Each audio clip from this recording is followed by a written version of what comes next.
Today is federal holiday, but students here in Austin went to class to make up the school day they lost to the bad weather.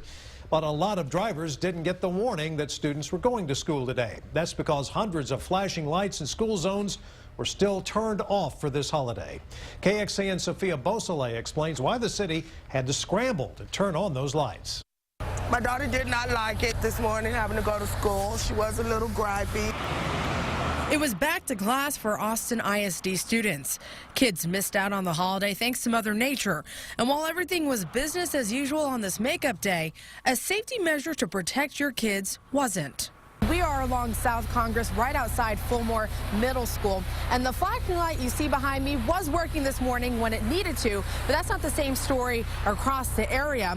Monday morning, only 57 of the 300 school zones had working signal lights to let drivers know to slow down.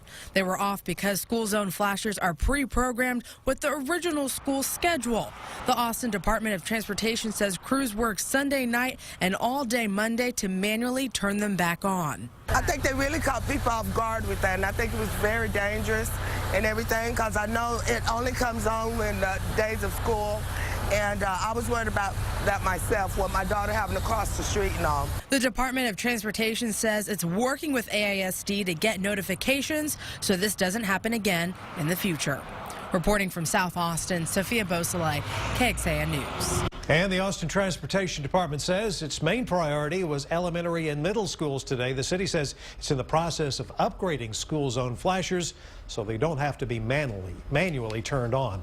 And we asked Austin Police if you can get a speeding ticket if you are driving faster than the posted limit if those flashers are off. That's if students are at school. They tell us it depends on the sign. If the sign's flashers are off but school hours are listed, then you can be ticketed.